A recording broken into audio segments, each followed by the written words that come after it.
ہم نے ایک انٹرویو کیا تورخم پر کسٹم جو کلیکٹر ہمارے آفیسر تھے ان سے پوچھا تجارت وغیرہ کے حوالے سے since it's Afghanistan and Pakistan. تو I wanted to talk to Salman Javed D G Pak Afghan youth forum. We have been working a lot in this regard. اور افغانستان کے اسفیئر میں ہم نے اب جو ہے زیادہ ہمارا فوکس جو ہے وہ ہم ٹریڈ کو مانیٹر کریں اور دیکھیں کہ ٹریڈ کے حوالے سے تمام تر چیزیں جو ہو رہی ہیں وہ کس طرح سے دیکھی جا رہی ہیں. سلمان بھائی، افغانستان اور پاکستان کے درمیان اب تک کیا میجرز لیے گئے ہیں وہ تو ہمیں سیف اللہ نے بھی بتایا، اے سی سیف اللہ جو کسٹم کلیکٹر آفیسر ہیں تورخم پہ. آپ مجھے بتائیں، آپ ڈیٹا جمع کر رہے ہیں، آپ یہ تمام تر چیزیں ڈاکیومنٹ کرتے ہیں، تو افغانستان کو اب تک ٹریڈ میں پاکستان سے کتنا فائدہ ہوا ہے اور دنیا کو ہمیں کیسے بتانا چاہیے کہ Pakistan is doing a hell of effort to benefit Afghan. اس میں ایک تو یہ ہے کہ ہم لوگ جو افغانستان کے اوپر جب بھی ہم لوگ بات کرتے ہیں تو پاکستان اور افغانستان کی جو ٹریڈ والیوم تھا وہ کسی زمانے میں تقریباً 6 بلین کے قریب تھا، جو کہ ریڈیوس ہو گیا تقریباً 1 بلین کے قریب، کیونکہ وہ اور پھر چند ملینس رہ گیا، بلکہ 28 ملین کے قریب رہ گیا تھا. اور وہ کچھ کووڈ کی وجہ سے کچھ ہماری پالیسیز تھیں، کچھ سیکیورٹی کے حالات ایسے تھے.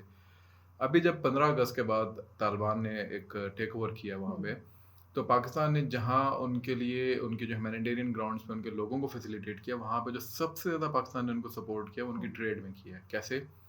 اس وقت پاکستان مثال کے طور پر اگر 100 ٹرک آتا جاتا ہے تو اس میں سے 70 ٹرک جو ہے وہ افغانستان سے پاکستان آ رہا ہے. یہ ریشو ہے اس وقت، یعنی 70-30 کی ہے. اور افغانستان کی جو ٹریڈ ہے، یعنی جو ایکسپورٹ ہے، وہ پہلی دفعہ ہوا ہے کہ پاکستان کی ایکسپورٹ سے ایکسیڈ کر گئی ہے اس سارے بیلنس کے اندر. تو اس کا میں ایگزیکٹ ڈاٹا بھی ہمارے پاس روزانہ چونکہ آتا رہتا ہے، تو اس مہینے کا دسمبر کا ہمارے پاس کل آ جائے گا. تو میں آپ کو پچھلے 3 مہینے کا ایک ڈاٹا بھی دے دوں گا کہ پاکستان نے 15 اگست کے بعد سے اب تک کتنے ٹریڈ کے اندر جو ہے ان کو والیوم کے اندر ان کو اضافہ ہوا اور کس طریقے سے ان کو فیسیلیٹیٹ کیا. دوسری بات یہ کہ پاکستان کوشش کر رہا ہے وہاں پہ فیسیلیٹیشن سینٹرز بنانے کی. مجھے ابھی خبر ملی ہے اس کے اندر کچھ اتھارٹیز افغانستان سے ہیں جو کہ اس کے اوپر کام کرنا چاہ رہی ہیں، وہ اس سائڈ پہ فیسیلیٹیشن سینٹرز بنائیں گی اور کچھ یہاں پہ بنائیں گے.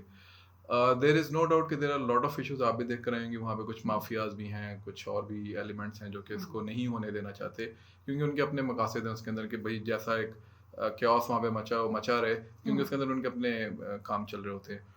لیکن بہرحال دونوں طرف کی جو اتھارٹیز ہیں وہ اس بات پہ ہیں کہ ہم نے ان لوگوں کو اب سپورٹ کرنا ہے، کیونکہ پاکستان کو پتہ ہے کہ اگر انہوں نے یہ راہداریاں محفوظ نہ کی اور ان کو اسموتھ نہ کیا، سب سے امپورٹنٹ بات، تو نہ صرف افغانستان بلکہ پھر جو بیانڈ سینٹرل ایشیا تک جو ہمارا روٹ ہے وہ ہمیشہ جیپرڈائز رہے گا.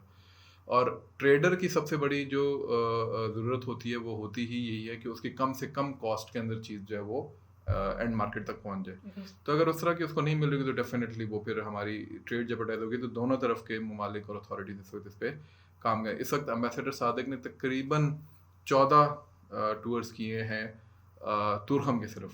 صحیح، ٹھیک ہے، 14 سے 15 ٹورز، اور وہ صرف اسی لیے کیے ہیں اسپیشل تورخم کے لیے کہ وہ اس کے اوپر کوئی ٹریڈ کوریڈور کا. پھر محیط یوسف بھی گئے تھے اور جیو اکنامکس کی ساری بات ہو رہی ہے. اور یہ جو I T T M S بن رہے ہیں تورخم پر بھی اور چمن. پھر ابھی ٹرین کے اوپر جو ٹرین کے وزیر آئے ہوئے تھے تاجکستان کے، وہ ازبکستان کے، تو انہوں نے جو پھر ساری اس وقت یہاں پہ ڈسکشن ہوئی وہ بھی ریکارڈ پہ آ چکی ہے.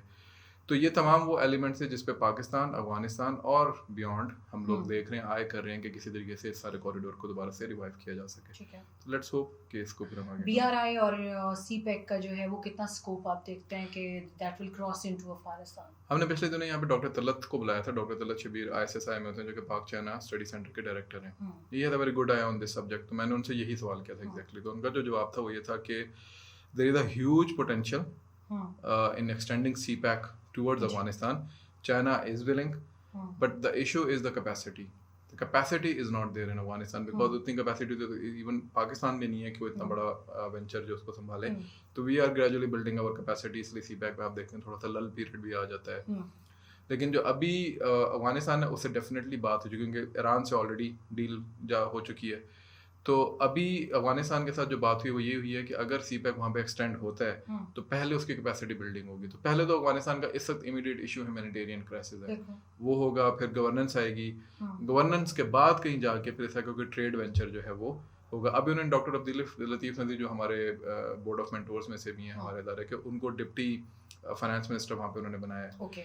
تو انہوں نے کل اپنے انٹرویو میں کہا ہے کہ he is going to form up economic policy for Afghanistan soon انشاءاللہ.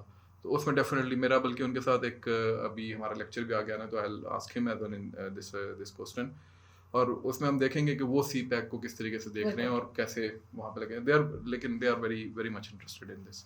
Thank you so much Salman بھائی آپ کا.